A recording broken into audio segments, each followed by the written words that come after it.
प्रश्न हैं। उधर सूत सौनक आदि, इधर परीक्षित जी के प्रश्न हैं सुखदेव जी से।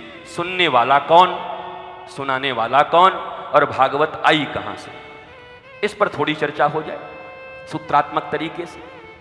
व्यास जी के द्वारा भागवत प्रदान की गई है परीक्षित जी को, परीक्षित नहीं भैया, सुखदेव जी को। सुखदेव जी ने सुनाया। अच्छा, सुखदेव जी ने इसलिए नहीं सीखा था कि कोई परीक्षित आएगा हमको सुनाना पड़ेगा, और न भागवत का अनुसंधान, उन्होंने सुना है और सुनकर अपने, हम जो भागवत पढ़ते हैं उसमें कितने श्लोक हैं, अभी जो वर्तमान में आपके पास भागवत है, तो व्यास जी ने कितने श्लोक दिए, तो बहुत सारे तो ऐसे श्लोक बने हुए हैं जिसमें लिखा हुआ है परीक्षित उवाच, तब परीक्षित ने ये कहा। तब तो जब लिखा था भागवत जी को व्यास जी ने, तब तो परीक्षित और इनका संवाद नहीं हुआ था, उन्होंने भागवत सुनाया है ना। नहीं, विवेचना करने की थोड़ी जरूरत है।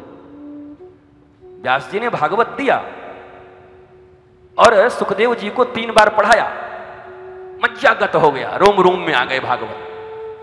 लेकिन अभी कई श्लोक तो परीक्षित जी के हैं, सुखदेव जी के हैं, सुखदेव जी ने ऐसा कहा, तो वो तो व्यास जी ने नहीं लिखा। क्यों महाराज, और सन्नाटा क्यों है? शोले फिल्म की तरह, वो जो क्या था उसका नाम, अहमद का दादा, क्या बात है भाई, इतना सन्नाटा क्यों है? हाँ,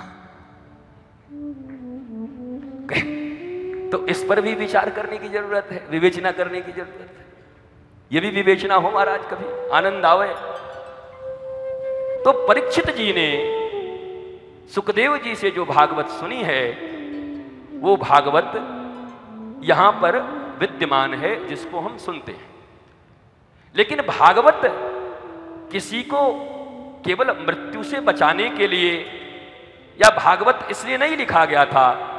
व्यास जी उदास थे, थोड़े चिंतित जैसे थे, यार इतना कुछ लिख दिया पर मेरा ही मन नहीं मान रहा है, जैसे लग रहा है कुछ बचा हुआ है।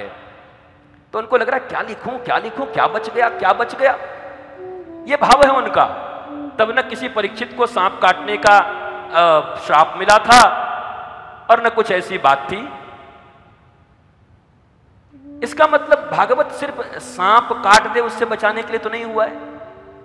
किसी को सर्प दर्शन हो जाए, सर्प दंशन हो, श्राप मिले, उससे बचने के लिए भागवत हो, ऐसा तो नहीं है। इसकी विवेचना होनी चाहिए। ऐसे भी काम जितने भी दुनिया में मृत्यु इत्यादि हैं, जीना इत्यादि है, यह भी शामिल है। लेकिन केवल यही भागवत है ऐसा कैसे कह सकते हैं? शरीर में आंख भी है, पर आंख ही शरीर है। दोनों हाथ हैं, पर हाथ ही शरीर है। हृदय भी है, मुख भी है, जिह्वा भी है। तो विवेचना तो यहां भी करना पड़ेगा विद्वानों को कि वास्तव में प्रतिपाद्य विषय क्या है भागवत का। इतना भी साधारण नहीं है। और अब तो भागवत जी का वाचन उसमें लिखा ही हुआ है कि कृष्ण प्रीत्यर्थ या कामनाओं को लेकर के, बेटा चाहिए, बेटी चाहिए, धन चाहिए, ये सब में भी भागवत जी का वाचन होता है। पर थोड़े नियम अलग अलग हैं, उसमें कैसे पाठ होगा, उसमें कितने दिन का होगा, उसमें कामना और कामना रहित, कामना छोटी हो या कामना बड़ी हो। हाँ, अगर कामना बड़ी हो गई तो वही निष्कामता हो जाती है। निष्कामता का भी अर्थ ऐसा लोग समझते हैं कोई कामना ही न रहे, ऐसा कैसे हो सकता है? How is it possible? आप इंसान बन के इस दुनिया में आए हैं, कामना रहित हो जाएंगे तो मूर्ति बन जाएंगे महाराज। आपको मूर्ति बना के ठोक दिया जाएगा दीवार में। आपके पास विचार हैं, विवेक है, बुद्धि है, लाखों विचार एक सेकंड में मन के अंदर आते हैं। यहां बैठे बैठे पता नहीं लोग क्या क्या सोचते रहते हैं। आज बैठे हैं, शाम को क्या मिलेगा, कल क्या होगी, ऐसा। मन का काम ही है निरंतर कोई न कोई सवाल उठाते रहना। मन कभी निश्चल होके बैठता नहीं, मन का काम है चंचल। अरे आप ब्रजवासी लोग ही तो इस भजन को गाते हैं, ये मन बड़ा चंचल है,